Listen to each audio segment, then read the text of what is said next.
Connecting the dots, first episode of 2025. Where does the time go? This is going to be a really interesting topic. I feel like I'm doing Piers Morgan uncensored today. I hope I'm a bit more likable than Piers Morgan. Not that that's very difficult. Amy Elliott, welcome to the podcast. You're the talk of the town. I am. That's the name of my game. Yeah. Well, let's just jump right in. You announced a month ago that you're leaving the world of marketing. hmm When was the moment you knew you were going to leave the industry? And I know this is the open-ended question of all open-ended questions, but what factors led to your decision? I think it's one of those things where it was slowly and then all at once. So slowly, I was falling out of love with marketing. I was letting go of clients. I decided that I didn't like personal branding and doing it for people, Yeah. even though that was the basis of my business. So I pivoted. I went into writing copy for websites, and I was doing that because I needed to have an income. So I was needing work. I didn't do it from a place of passion, but more from a place of, oh, well, this will be better than personal branding. Yeah. And I still wasn't feeling massively rewarded emotionally by the work. And I ultimately just came to the realization that I am sacrificing enjoyment. I'm not making much money because I've let go of so many clients. Mm. And what am I doing it for if nothing is good is coming of it? Like clients aren't benefiting because I don't really have many. Mhm. I'm not benefiting because I'm not making a great deal of money this way. Something has to change. And I can't see a route in marketing that is going to fulfill me and others. Mhm. How much internal negotiation did you do? Like, was there a point where you thought, oh, well, maybe I could just stick it out for a few more years? Maybe I just need to see if I get, maybe this is a phase, right? Maybe I'll get through this. Or was it always, no, I'm just not feeling this. I need to go. I think I've always felt a bit odd one out in terms of my morals. They haven't made being in this industry easy. And I have been more comfortable compromising them when I was in employment, where it was like I was operating from trying to please other people. When I went out on my own, it was very much a case of, okay, I don't have to please anyone else now. I only have to answer to me. And it's it's been months of not feeling like I'm in the right place. So it's not a phase. It's, if anything, me deciding to join marketing was a phase.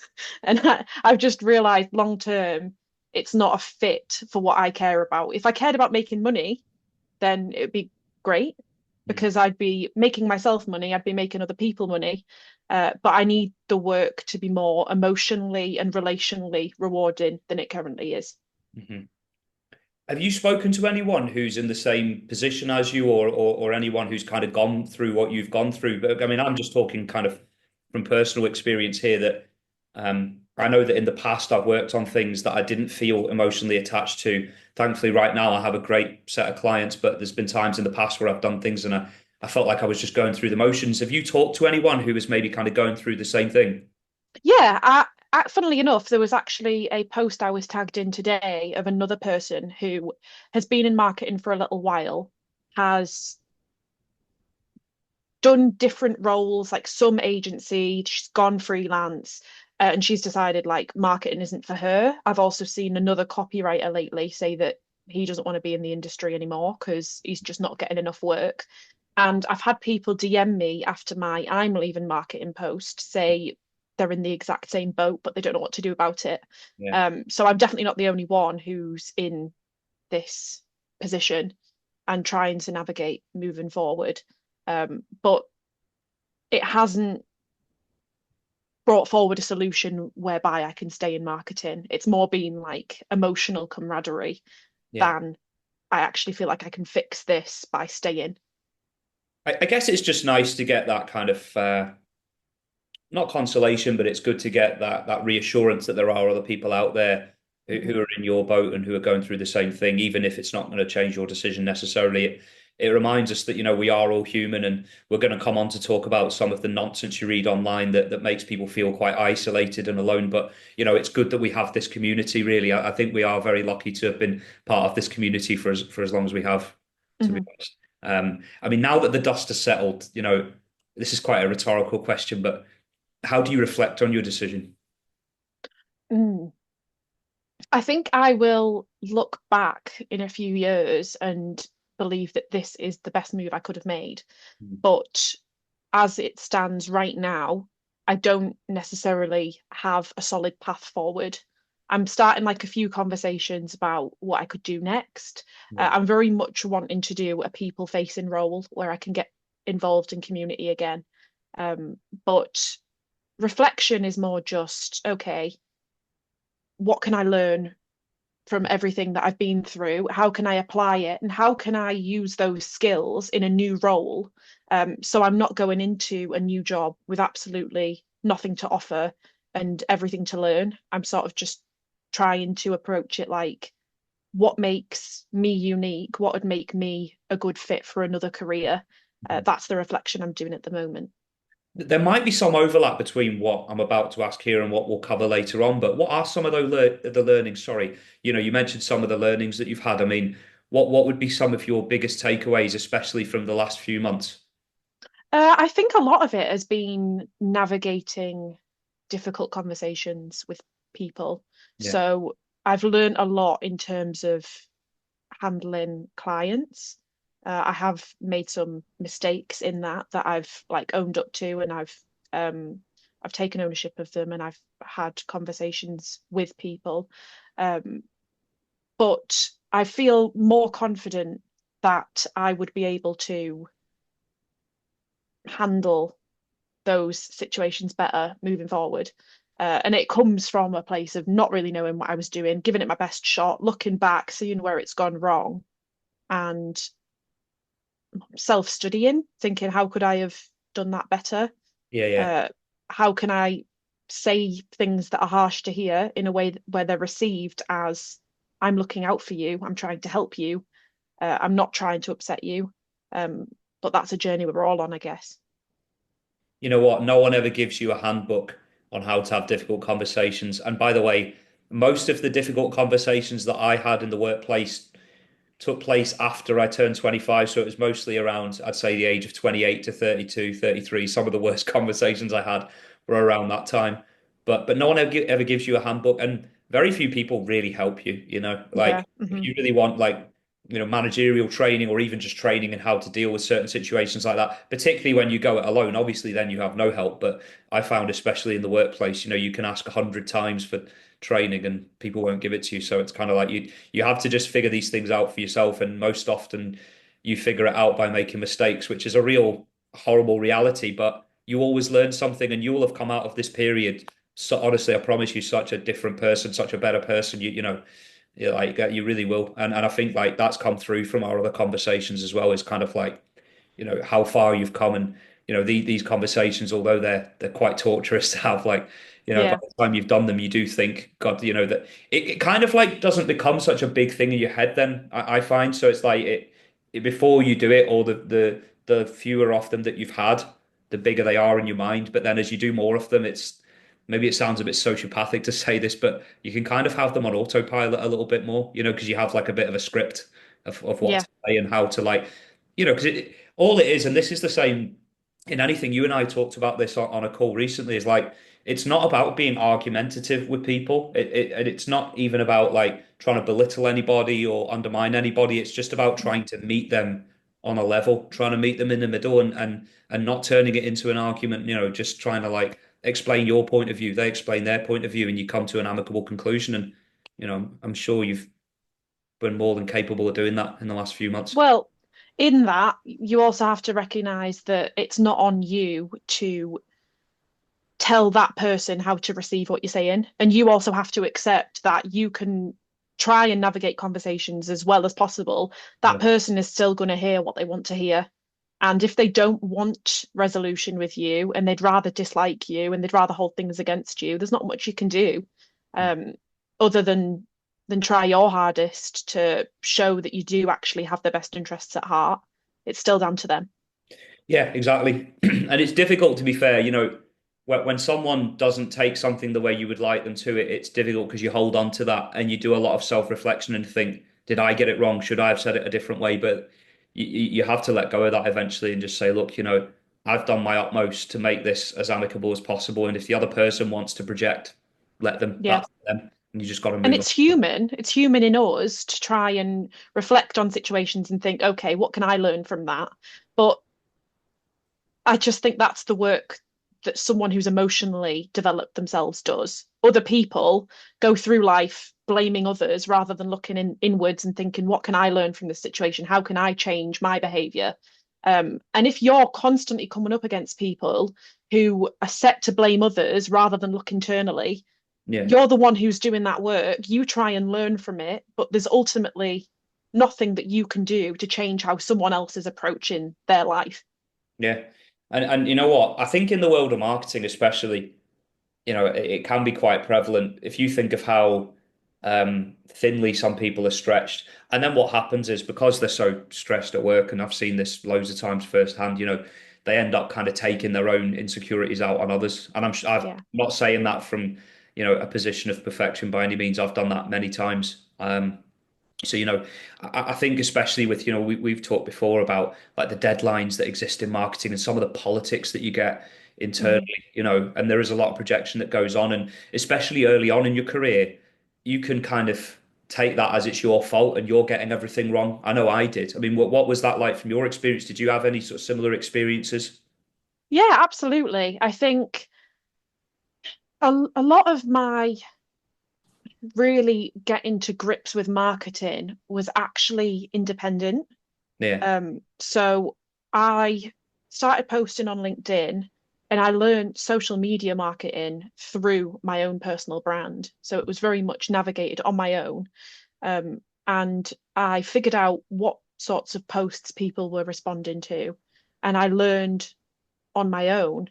So then when I moved into a new agency after going through that whole period of LinkedIn development, um, I was trusted to handle my own sort of personal branding clients. So I didn't really have anyone breathing down my neck. Mm. But when issues did arise, uh, I don't think I necessarily had the experience to explain fully my client management process. Yeah. So I was writing posts for people. If ever any issues came up, that's when the agency would get involved because I was directly managing a client. Yeah.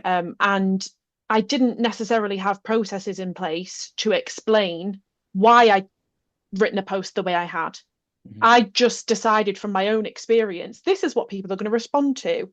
Mm. And that sort of strategy, I'm not sure I was very good at communicating where it came from, why I believed it'd be successful. I didn't like the admin of, okay, here's a strategy doc, here's why I've thought the way I had. It's just, Yeah. no, I'm good at what I do. I've done it for me. Just let me handle it. I Mhm. shouldn't have to justify it. But when you're working for an agency, that's something you very much have to do. When you're working with somebody who can't see inside your brain, you need to give them access to it, not just with your output, but with your thought process, like why you're doing what you're doing. Mhm. And that's definitely something that I've got better at over the years, but I was not good at as a junior. Do you know what I found as I got older? The best bit of advice that I gave myself was just don't overthink the meaning of the word strategy because it's one of these Yeah. words that a lot of people use which they don't really understand the meaning of, right? So, like, I just thought in my head, right, what kind of collateral do we need? What channels? What audience? What's the messaging? Keep it really simple. Um, you had a great formula actually, which we should touch on in this episode, which is about your ghostwriting technique. You talked about that. Could you share a little bit more? Because you had quite a simple but effective framework that you used for a long time. Yeah. So it was reach, teach, and sell. Mm. So the whole idea was that any client who I had for personal branding, they would do 3 posts a week. One of them would be to reach people, one of them would be to teach people, and one of them would be to sell themselves to people. The reach post would be like engagement focused, so a glimpse into personal life, something that everyone could connect or relate to, maybe parenthood, a funny story, something where it doesn't matter what industry you're in, people can connect to it. Teach would be something more industry specific. So I'd write a post for a client that demonstrated they were really good at what they did. They were a professional in their field. They'd often give me that information, so I'd know it was correct. Yeah. And it would be maybe like a rant about something that was happening in the industry just to show that they knew what they were talking about. And then sell, that would be a piece of social proof. So I'd get a client to screenshot a nice WhatsApp that they got, maybe a Google review, um, get a testimonial from one of their clients, and we'd post that as evidence that they were worth working with. So that 3 post framework per week Yeah. was a great funnel Yeah. to get people to work with them, get people in the funnel, show that they know what they're talking about, Yeah. and then close the deal. Yeah. See, when you say things like that, it is such a shame that the marketing industry is losing your talent. So we are going to come on to ask, is it definitely forever? But and I hope it's not. But that just kind of, especially because it rolls off the tongue as well, reach, teach, sell. But I love that framework because there's like, and it reminds me of something I learned on a sales training course where they talked about, show, don't tell. That's a great example with the WhatsApp, show the results you get for people. Don't just tell people you're brilliant all the time. That was something I struggled with early on in my LinkedIn posting journey. As the Mm. start, I was just telling people I'm brilliant, honest, trust me, and I'm trying to sell a course now. It's really tough when you don't have that proof. But what you had was a really solid framework, and I'm sure something that again we're hoping, I guess, that quite a few younger marketers are watching this as well, who are just starting out. So something like that, if they're trying to work out how to be better at what they do or get more ghostwriting clients, that's a great example of how they can excel and kick on. But this is a question I've really been looking forward to asking. Is the marketing industry on its arse? Um, oh,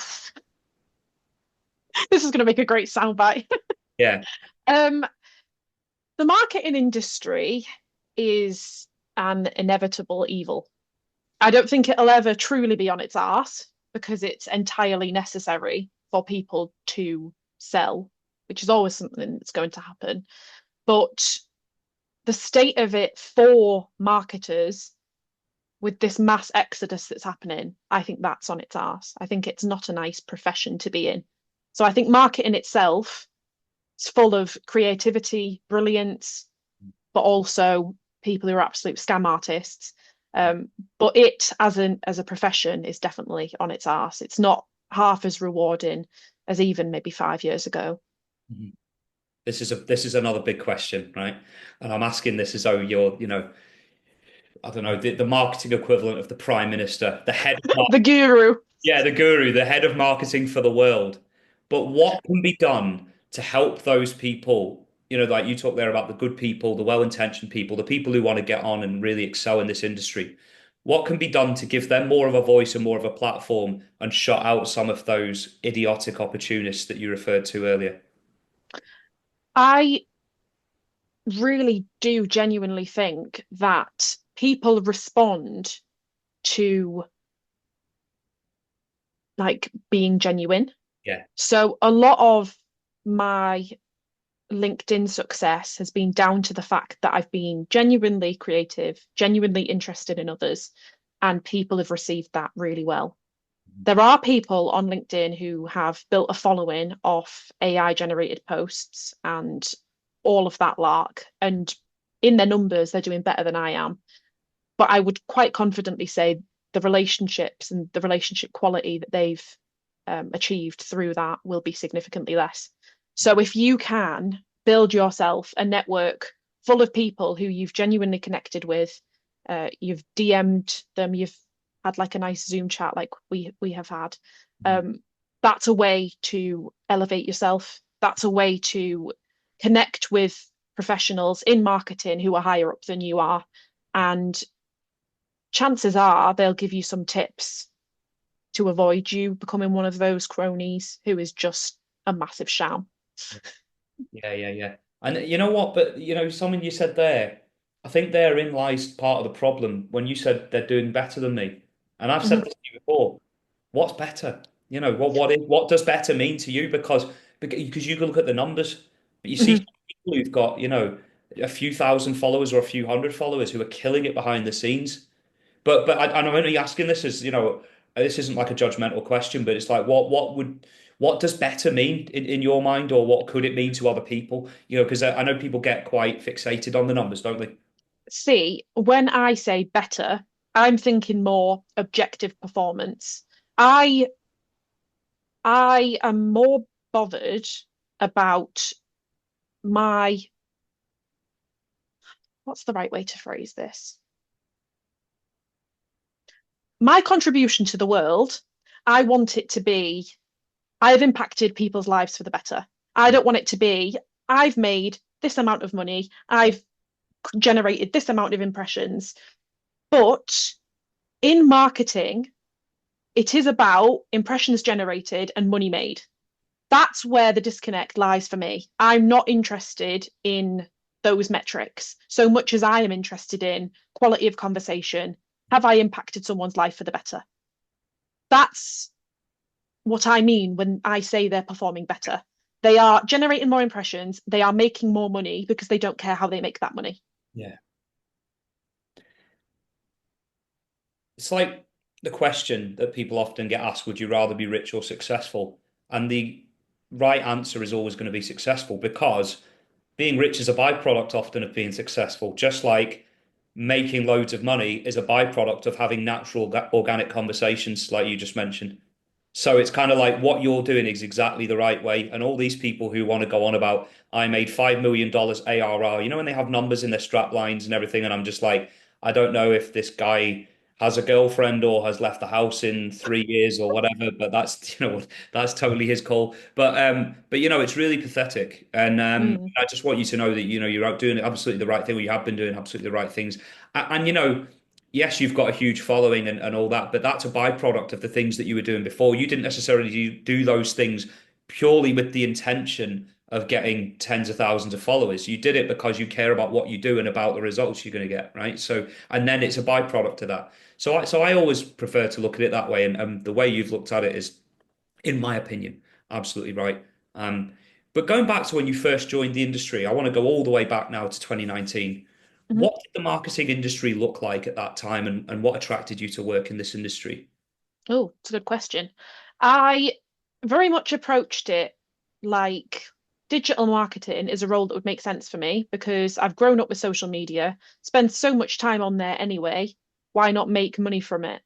So that's why I chose the apprenticeship I did. It felt like something I'd naturally be pretty good at because I already know how to navigate tech.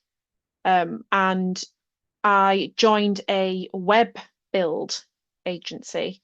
I predominantly did like Google Maps listings and stuff that was very much like admin focused. It wasn't very creative. So that culture was very different to marketing in a broader sense. It was when I joined LinkedIn and started seeing what other marketers were up to that I got a better sense of the industry and where it was headed. But very early on in my LinkedIn days, it was an absolutely fantastic platform. It felt so genuinely helpful. It felt buzzing with real creative individuals. It was very diverse. The people who'd come up on your news feed were nothing like each other. And it was like a weird, quirky little corner of the internet. I think I joined and I started really posting and contributing around 2021, 2022. But the quality of that platform specifically has deteriorated very fast. So what it is now is not what it was 4 or 5 years ago.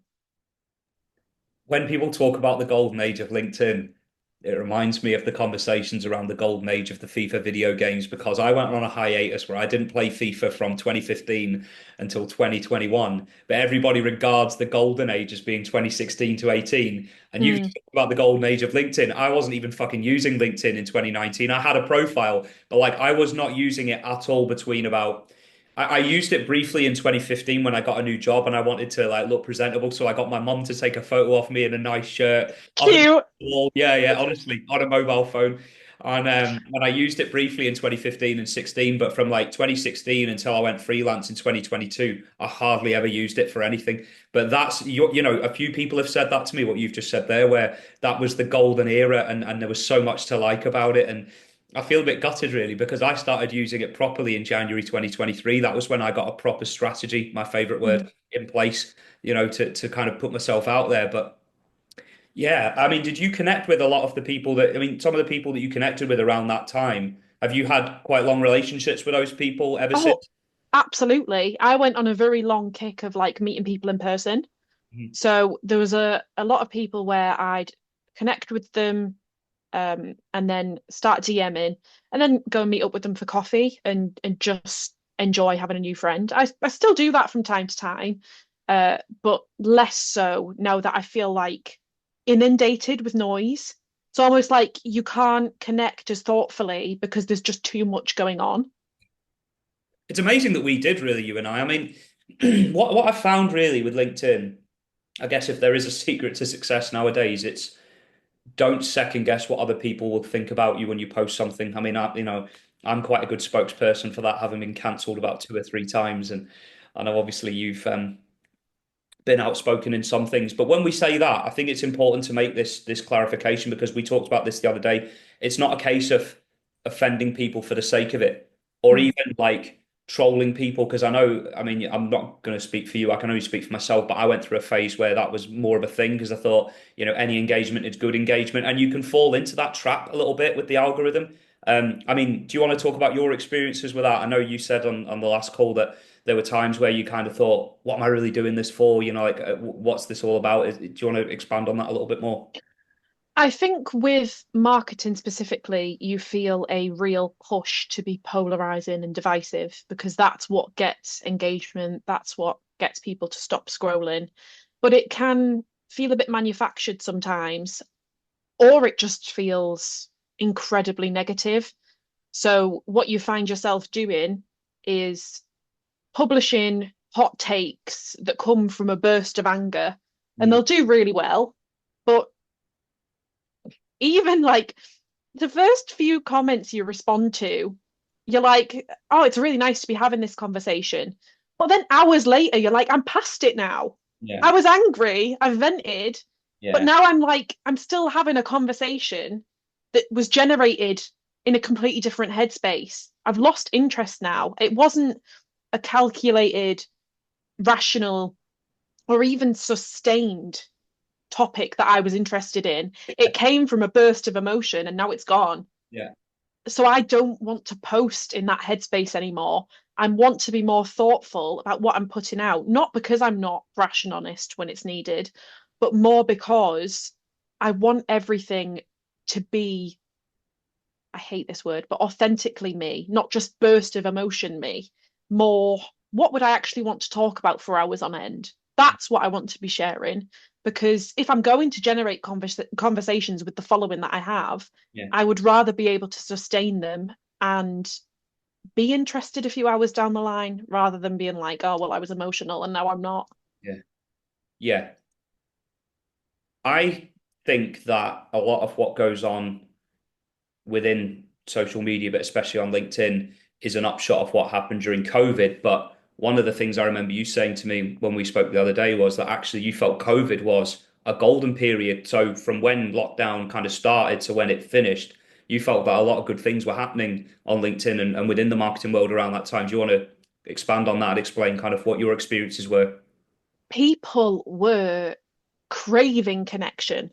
So LinkedIn was a great place at that time because everyone was genuinely just wanting relationship. Mm, People were posting with less agenda. They wanted to have real conversations. So when they were posting, they were engaging with comments. They weren't just posting for the sake of posting or to have a personal brand.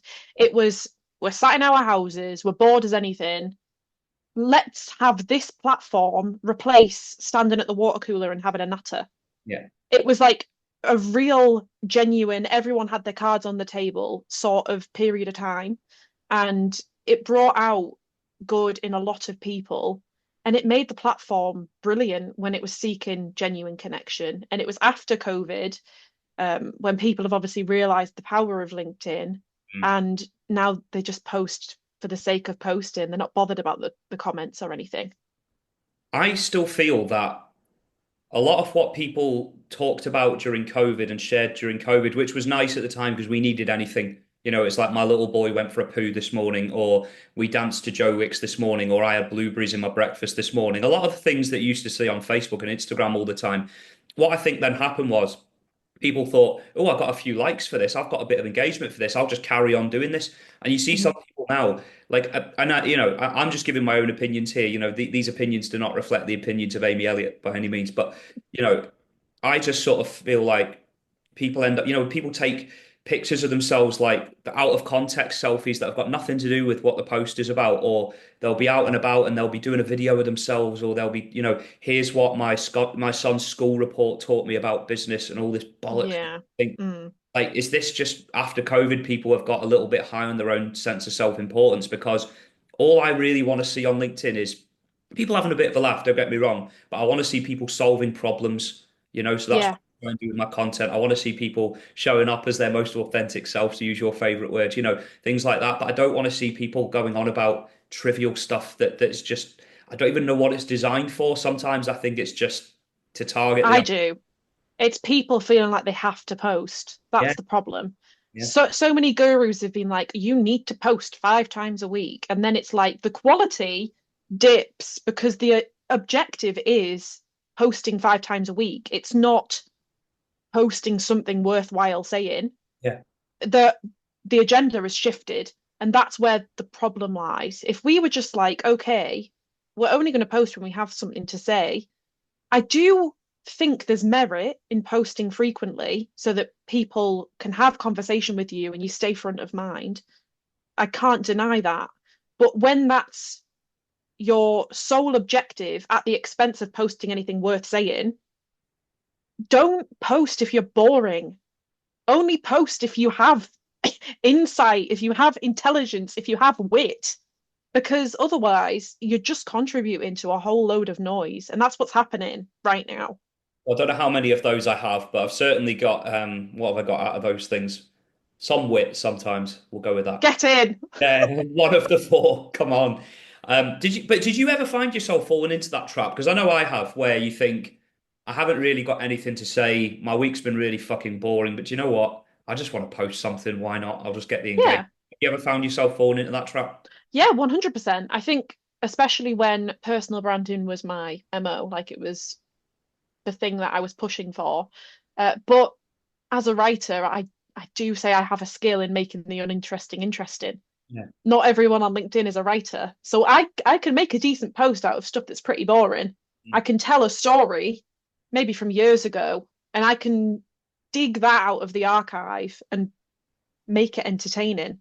Um, Other people do not necessarily have that ability, which is why I was charging for it.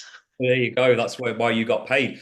Here's a question for you. I don't know if you know the answer to this. I know the answer Mm. to this if you ask me this, but what was your most viral post? Do you know what it was? The one that went, and what was like the result of that? Ooh, actually, I do remember.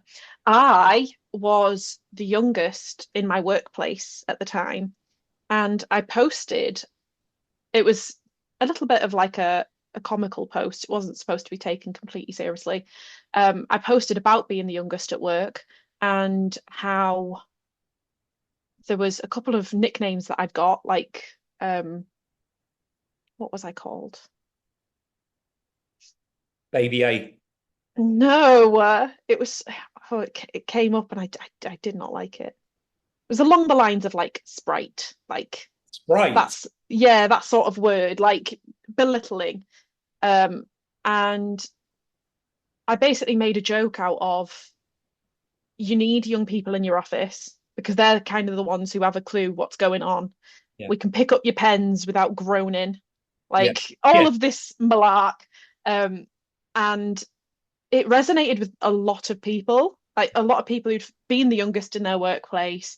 They were all sharing their stories of it. And it got like 11,000 reactions. So it went really, really big and it started like a long discussion about um, people's experiences of being the youngest.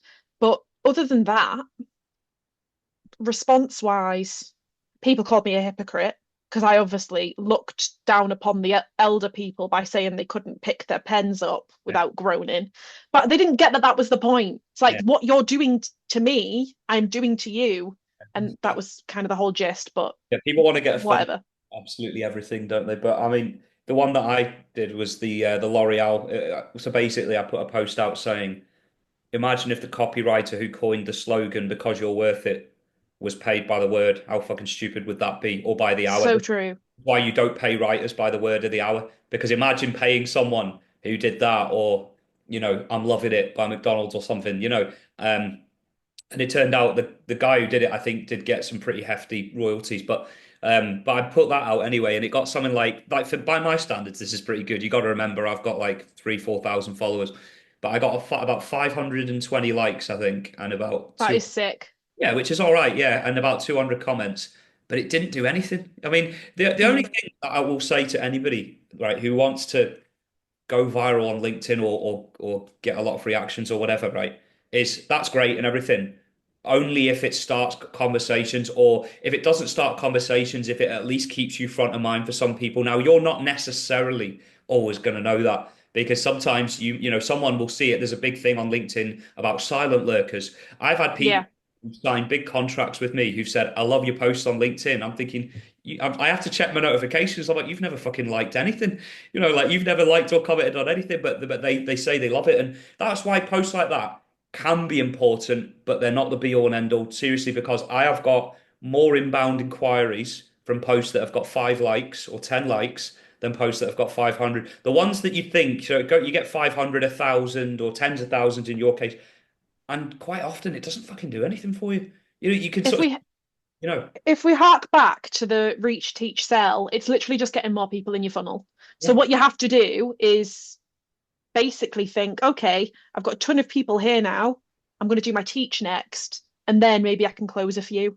Yeah. So it's literally top funnel stuff. Going viral's great, but if you don't ever do the teach and sell bit, then all you're going to have is tons of connections who just think you're a bit funny and like react to your stuff every once in a while. And also, you could have people who start working with you because they think, oh, they've gone viral, they must know what they're talking about, and then they realize very Mm, quickly that you don't, and then no. you're back to square one. But so you've gone freelance, obviously, in September 2023, so you're now 2023. It helps if I can say it correctly. 18 months you've been freelance Mhm. now.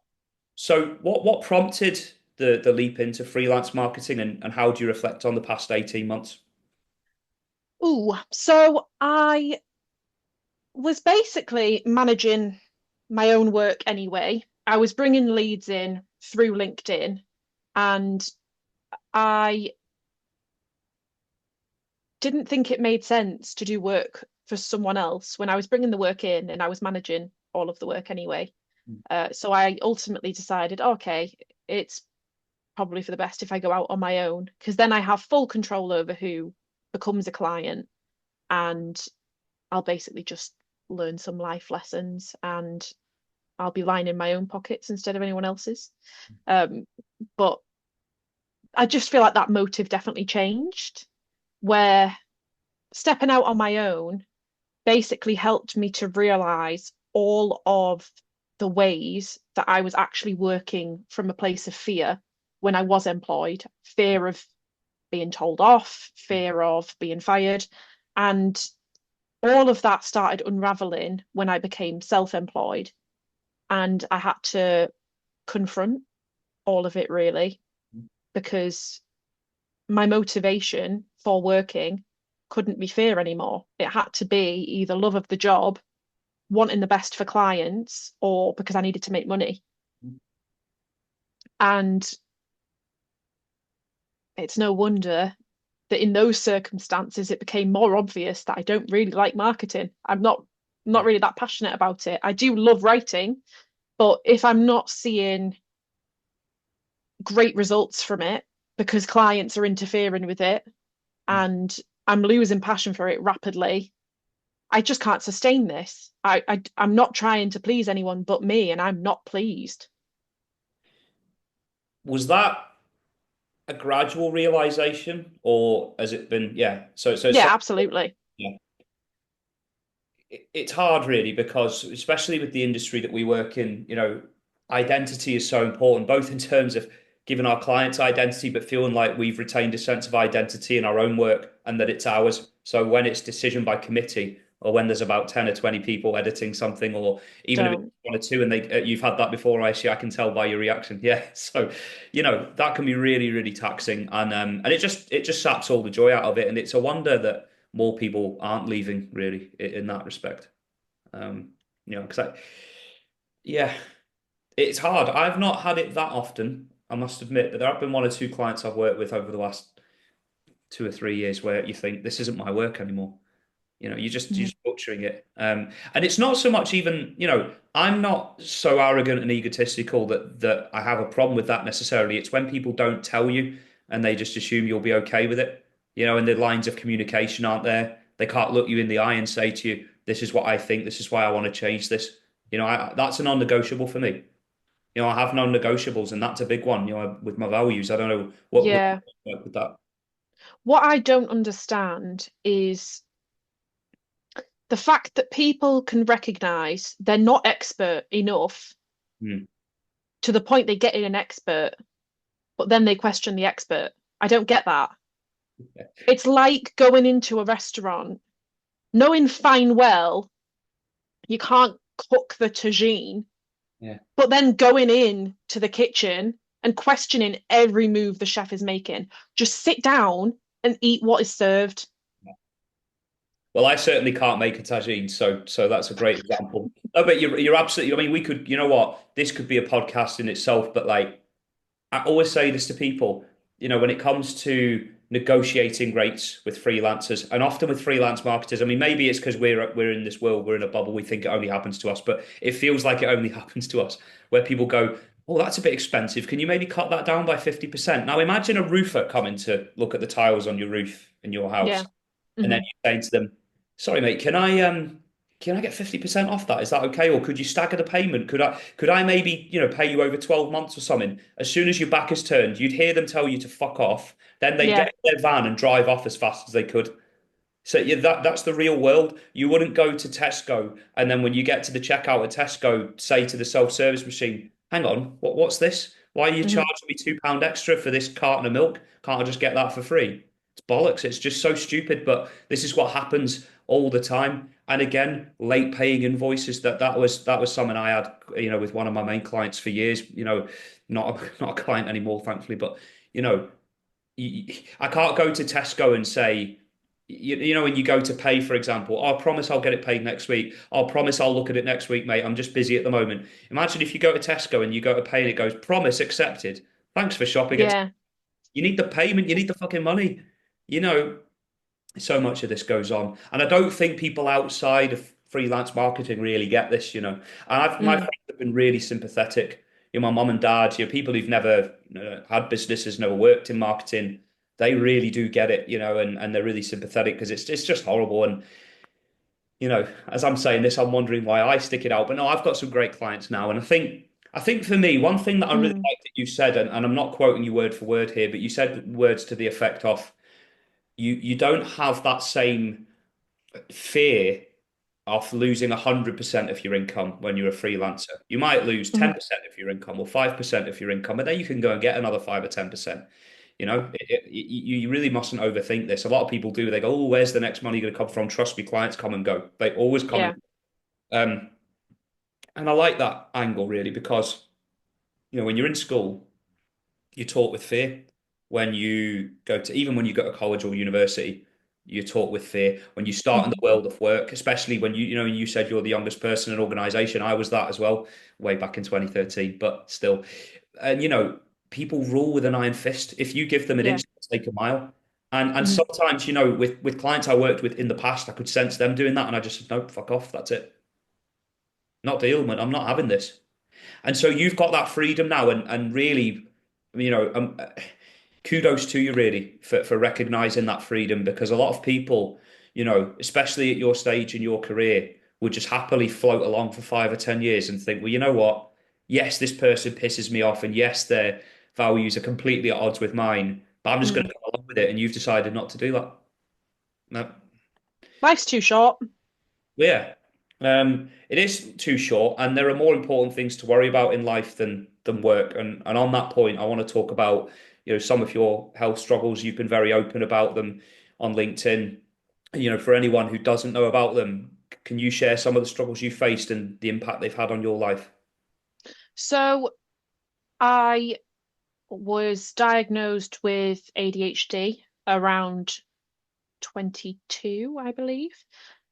So that's something that I was up against for my entire life. Wasn't really flagged at school, even though it was the usual. She's got her head in the clouds, she daydreams. Disruptive.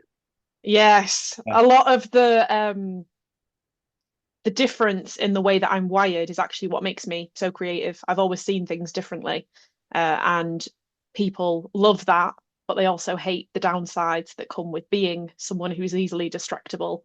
Yeah. Um, that's a whole long story, like a thread throughout my life.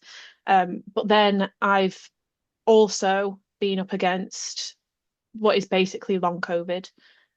So that started happening 2022, late 2022, and my health just hasn't been the same since. Mm. So that's definitely impacted work. It's impacted my approach to it. I just haven't had as much to give. That coupled with not being underneath an employer, which has actually been a real blessing because I'm not sure how understanding people would be, Mm. uh, that my health really does impact how much I can manage. Um, it's been really difficult to force myself through feeling so tired, so weak to handle work, to do things that feel so trivial, Mm. especially if I'm sacrificing all of that to produce work that people then mess with anyway. What's the point? What merit is there in it? And I've just come to a point where I don't think there is enough to continue making these sacrifices. During this time where you've been struggling and where you've had these conversations internally, and I think everything you've said there will ring true to a lot of people, and certainly some of it rings true to me. Um, During this time, how much kind of self-reflection have you done, and how much therapeutic work have you done? Has there been any therapeutic work to kind of come to terms with things and also kind of rationalize things a little bit, I guess? Because I can imagine that in your position, it would be very difficult, sorry, very easy, I should say, to look at it and think, no, this is really tough. Like I'm really struggling here. This is really shit, and I don't know how I'm going to get out from under. And where's the light at the end of the tunnel? But how much kind of self-reflection and therapeutic work have you done during this time? I've done a good amount. I very much rely on my faith. I have a mentor as well, Mm. who I see at least monthly to chat everything through. Like whatever's front of mind, we deal with it. And then I've gone down the route of NHS as well. So I am getting some medical support. So I've had tests run. We know what we're up against. And there are some treatment options as well as lifestyle changes I can make to limit the impact of the fatigue and stuff. Brilliant. Yeah, your faith's very important to you. I remember you saying that to me in our conversation. And it's I don't actually know that many people who are religious, so that this is quite interesting as an angle to me. Can you share a little bit more about what that looks like to you? Yeah, absolutely. So I've been Christian for pretty much my whole life. I was raised in a church going home, and as I've grown up, I've gone through phases where I haven't been interested in a relationship with God, and then I've had to make the decision, am I doing this for other people or am I doing it because I believe in God and I want to maintain that side of myself, my spiritual health. And I've always come back to God. I've always realized that life is just so much better when I'm in prayer, when I'm reading my Bible, um, and when I'm like coming back to the core of who I am. It really does reframe and put everything else in perspective. And I think it's part of the reason I'm like, you know what? I'm not going to have my career dictating to me how I should feel, what I should do, whether I should compromise my morals. I'm more bothered about my spiritual, my emotional health, and how I can genuinely help others than I am looking good and getting awards. When you talk about connecting with who you are, do you feel that you ever lost that at any point in your life? Do you feel that? Absolutely. Yeah, absolutely. I did. Around 2018, I went through a real existential crisis where I was like, I'm not sure what life's about. Like, I really struggled actually to get out of bed because I was just so depressed with the fact that life felt like it was meaningless. And that was a really tough week to go through. Like, I can remember it now, just feeling hopelessness and despair. But ultimately, I reconnected with God, prayed, and got through it. Even though the feelings were very much still present, I could get rerouted and I made it through. Yeah. Yeah, you absolutely made it through, and you know, I want to thank you for being so candid there because you know, it's really important sometimes when you know we're trying to grow a business or we're trying to get more engagement or we're running engagement pods, which I'm going to talk about in a moment. I know you can't wait to talk about that, but you know, when we're chasing these numbers and chasing all this success, we really can forget to connect with who we are, and we forget to sometimes admit that we're human beings, and you know, Yeah, for all that. And I talked about earlier, didn't I, about, you know, how I went through a troll phase and how I saw black as black and white as white. But we forget these are people with struggles. Everybody goes through struggles that we don't even know about. absolutely. We have to be so, so mindful of that. Hmm. But yeah, let's go on to talk about engagement pods because this is going to be a funny topic of conversation, I think. So obviously we talked about this the other day. You know, Hmm. you said I'm trying to remember like word for word what you said, but it words to the effect of the people who are doing well out of marketing are the people who are sharks and who are running pods. Can you elaborate on what those terms mean to anyone who might not be familiar with them and Yeah, what? just to preface this, I'm absolutely challenging the behavior, not trying to attack the individuals. Yeah, I just have an issue with deception. So yeah, it's not to say that I don't like these people or value them or whatever, yeah, sure. but there are people in marketing who are selling LinkedIn services like, oh, I can grow your LinkedIn. And in that, they are running essentially groups of people who will agree to engage with each other's stuff. Um, and that's why it looks like they're doing so well. You've got the person at the top who's getting engagement from all these people who they've promised engagement to, and all the people they've promised engagement to are engaging with one another. So Mhm. you've just got this whole circular thing. It's a big tangled mess.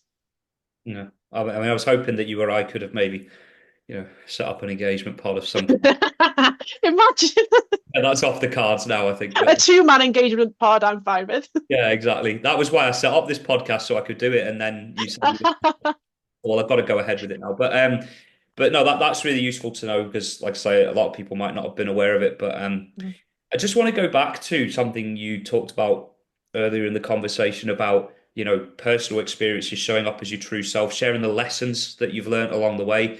Is this one of the ways that you think writers can distinguish themselves in the age of AI and really separate themselves from some of the disingenuous fluff we see pervading LinkedIn? Oh yeah, absolutely. And you can tell with the quality of comment who is like on LinkedIn for genuine reasons too.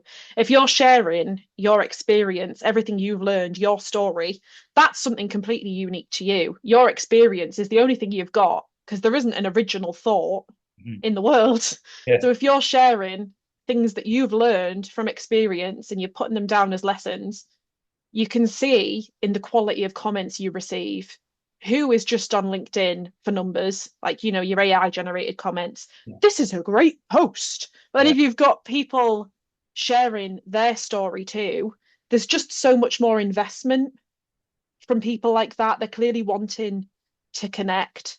And those are the people who you can have some meaningful relationships with and grow with. I can't respond to comments that look like they're AI generated. Now, that's quite a dangerous game to play because some of them might be sincere, but usually I get comments from people where I'll put a post out and it'll be something like, I'm trying to think of an example, but it'll be like, stop commenting on people's posts with AI generated comments, you bunch of lazy wankers. And then someone will go, surely showing up as your most authentic self is really important in the age of AI. Thanks for the tips, Neil Robertson. with a thumbs up, and it's like you've just done what I said not to do. Please make Yeah. it stop. Yeah, honestly, but you can see I just don't reply to them. If you Yeah. here's a game for anyone who's watching this, if they're really sad and have no life and want to bore themselves for 10 minutes, but go through my posts, right? And the comments that you see where I've either not thumbsed it up or not replied to it, that's because I know it's AI generated and I'm not endorsing it. I'm not giving these people the time of day because it's really fucking lazy. Yeah. I'd love to see the success rate that people are actually seeing from AI comments Yeah. because I presume all of the relationships that you have to be surface level. Because if you actually started speaking to the people where you're leaving AI comments, you wouldn't have a clue about what their posts say. So Exactly. if you enter a networking room and people are like, "Oh hi, you've commented on my stuff," and you're like, That would, do you know what? That would be hilarious if that actually happened, though, wouldn't it? Imagine if "It they, must have, it must have." oh, you commented on my post, it'll be like, no, I think that was my VA in the Philippines who did that or something, and they're just like, oh God, do you know what I mean? It's so disingenuous, man, honestly.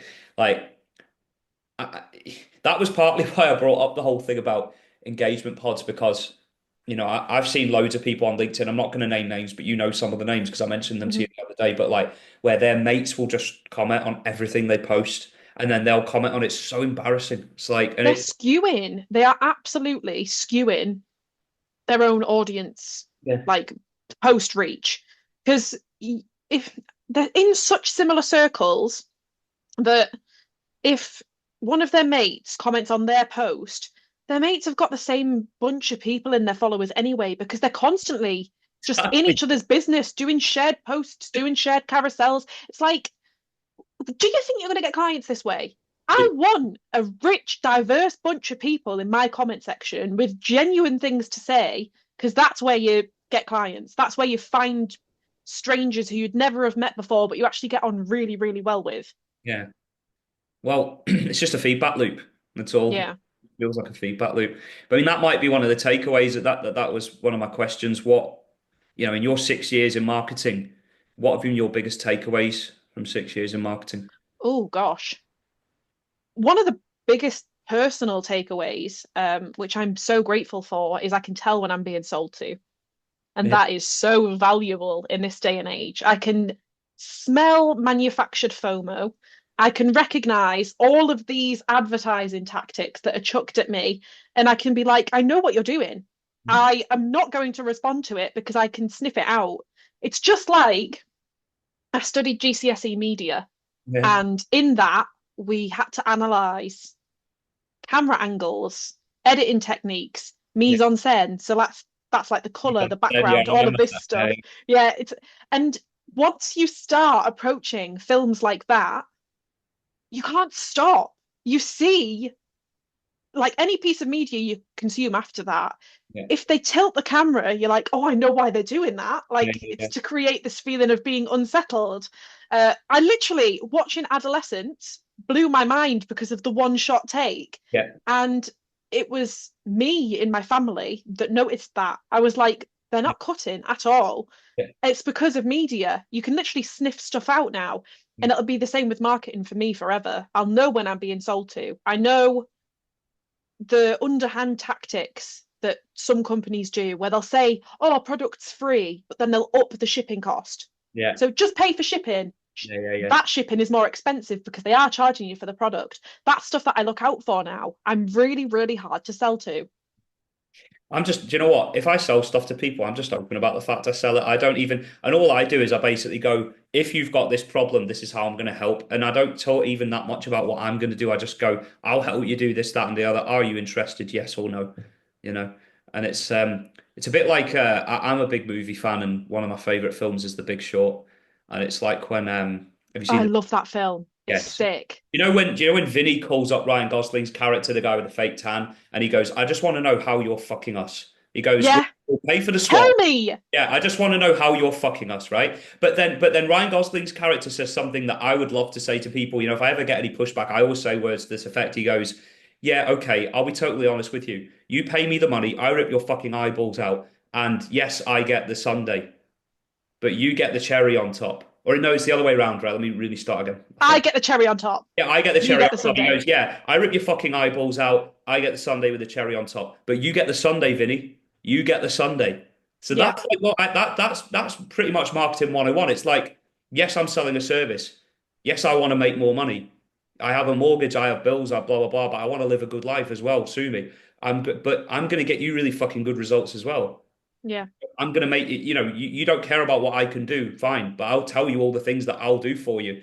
And if you're interested, great. If you're not, I won't waste your time anymore. But some I love people it.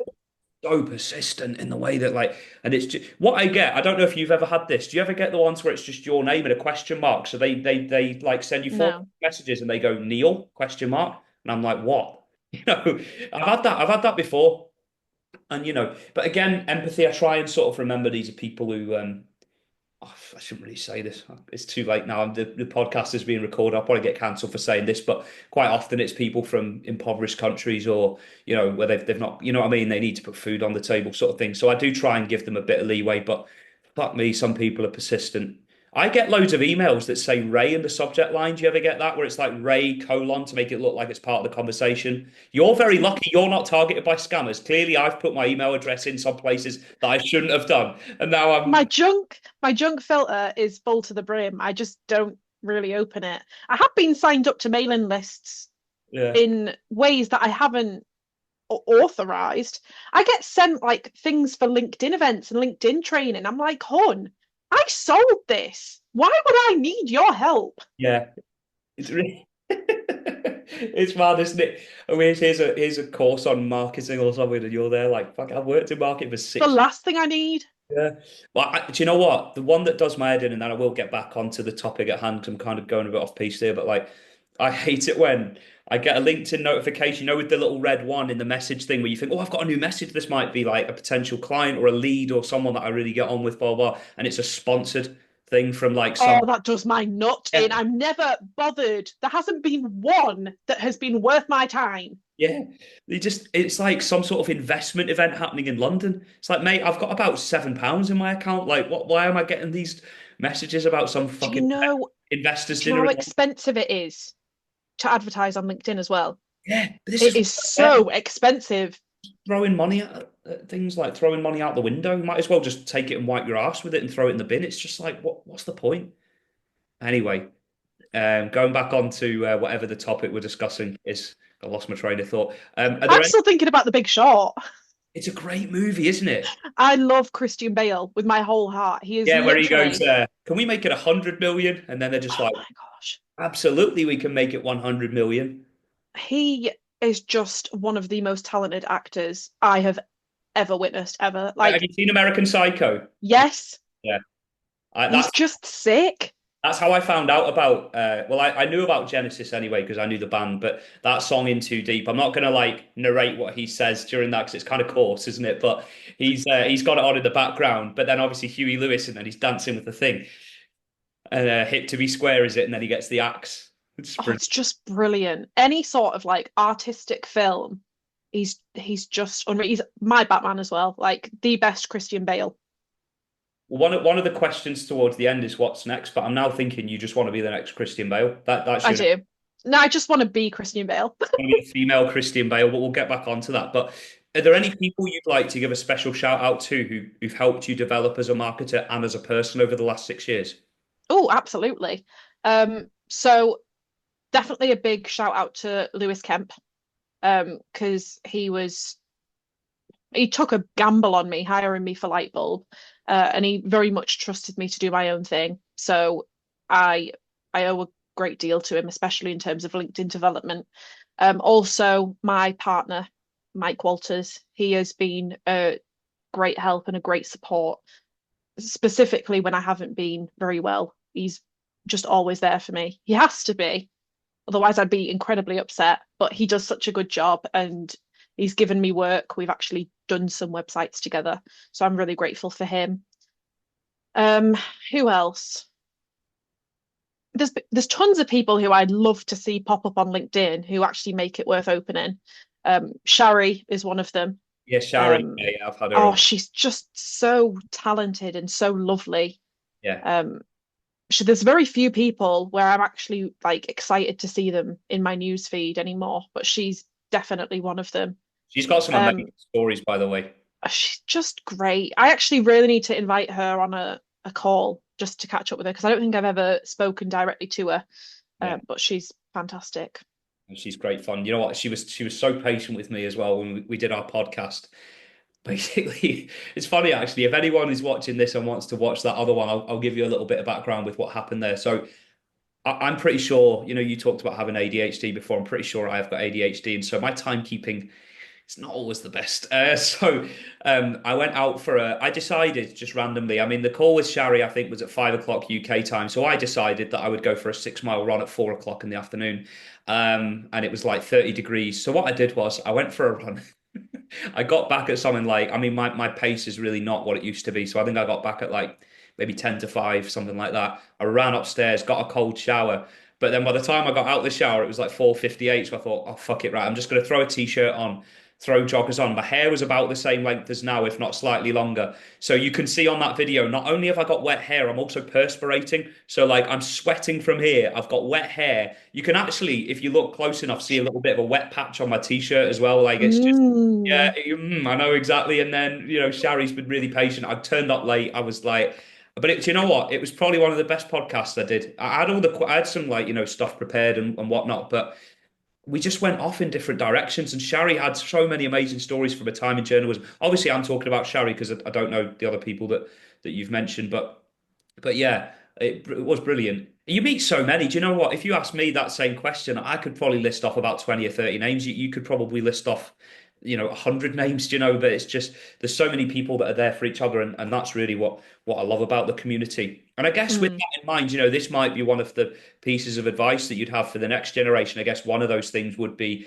really cultivate a community of people who properly look out for you and care about you, because honestly, there aren't that many people out there like that. Absolutely. Would that With yeah, would that be one with of both Mike and Lewis, I started our LinkedIn like relationship just through DMing them because I yeah, thought they were cool, thought they were funny, whatever. And it was with absolutely no agenda. And yeah, I got a boss and a partner from it. So it just goes to show what can happen when you have a conversation. yeah. And just a quick aside, actually, we were chatting before this about how your partner's half Portuguese, and I asked you your favorite Portuguese beer, and you said Superbox, so I was really happy. Ugh, honestly, it's really good stuff. My favorite beer, actually. Yeah. Um, Are there any other bits of advice that you'd like to give to anyone watching who might be at the start of their marketing career, or 18 to 21, maybe slightly older? What would you say to them if they're thinking going down the same path as you have? Um, the best strategy is trial and error. So give yourself plenty of opportunity to try new things and develop yourself that way. Don't expect to get it right first time. Know that part of fine tuning anything is giving it a go, potentially being crap. Have lots of conversations. Literally see LinkedIn as a bit of a playground where you can see people and approach them. Not everyone will chat back to you, but if you start a conversation in a genuine way where you're like, I've seen this post. Here's what I think about it. Not just being like, hi, and expecting a really busy person to get back to you. But if you've got a question for someone, shoot and ask. I really think people generally do want to be helpful. So that's one of the best things you can do. And lastly, be comfortable with feeling annoying. I Mhm. think that's something that people who are junior really, really can do with. Ask all the questions, be annoying because that's how you grow, that's how you develop, and that'll stop you from limiting yourself by trying not to be an inconvenience. We talked about fear earlier, and again, it goes back to that ruling with fear. Now, when I started out in journalism, you didn't ask questions. If you ask questions, now that actually got pulled up on a couple of HR reviews early in my career. Neil asked too many questions. Now, I hate that. well, I look at it now and I think, did I ask too many questions or did you have too few answers?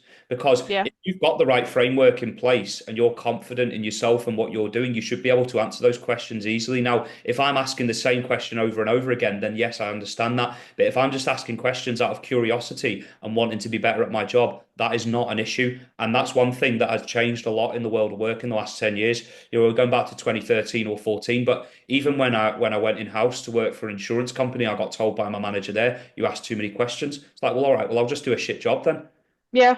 I'm asking questions to try and get better Hmm. at my job.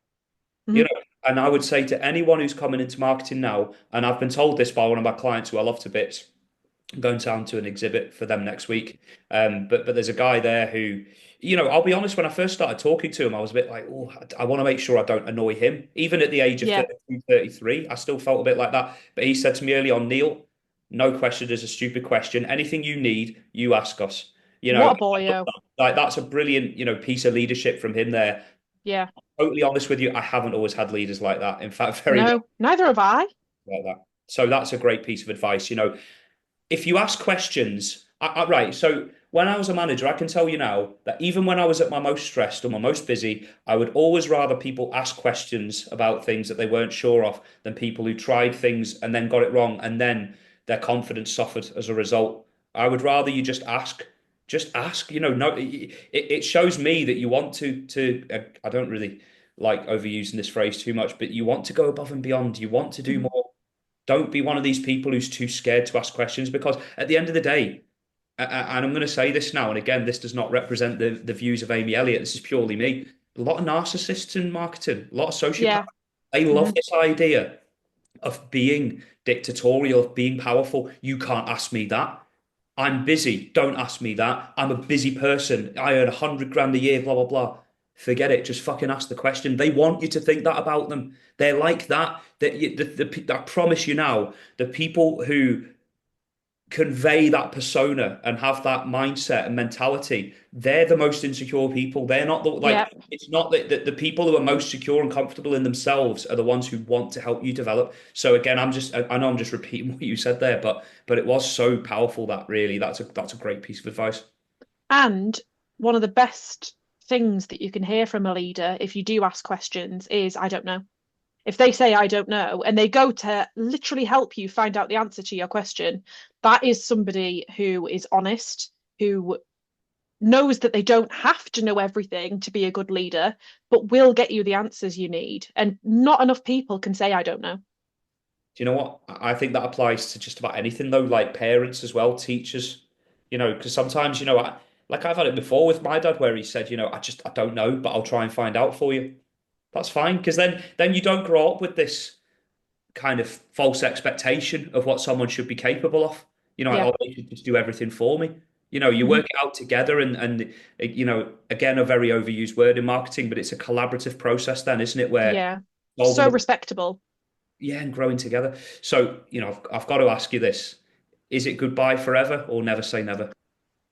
Uh, it's never say never. I think no matter where I go, in terms of like a next role, if that's ultimately what I decide to do, get an employer, I will be able to help out on the marketing front. Mhm. So these are skills that aren't going anywhere. It's more just I don't want to be in the job position that I'm in right now, which is trying to marketing and doing marketing for people nonstop. I think it's something where I'm happy to have the skills I do. I have a lot of respect for a lot of really great marketers. Um, and I know marketing itself is not inherently evil, but I just don't want it to be the center of my universe anymore. And I don't think I will ever want it to be the center of my universe again. What do you want to be the center of your universe going forward? What's next? Connection, people. I want to feel genuinely helpful to people and equipped to help them with something beyond just making them money. I want to be able to emotionally assist people, I think. Like, I would really like to go into something that's a bit more pastoral. Like, I'm here for you. I want to help you through life because it's tough. So that's what I'm looking for. Brilliant. And where can people connect with you if they want to discuss any of the topics that we explored, or they just want to, form a connection with you? Where can they find you? They can find me on LinkedIn. So I do keep an eye on my DMs. I will happily connect with just about anybody as long as you're not nasty. I'm happy to have a conversation if anything that I've said intrigues them. Yeah. And just finally, for the next episode, are you free for a big short watch along? Oh, absolutely. All right, Can't wait. let's get it in the diary. Amy, it's been an absolute pleasure. Thank you very much. That's okay. Thank you so much for having me.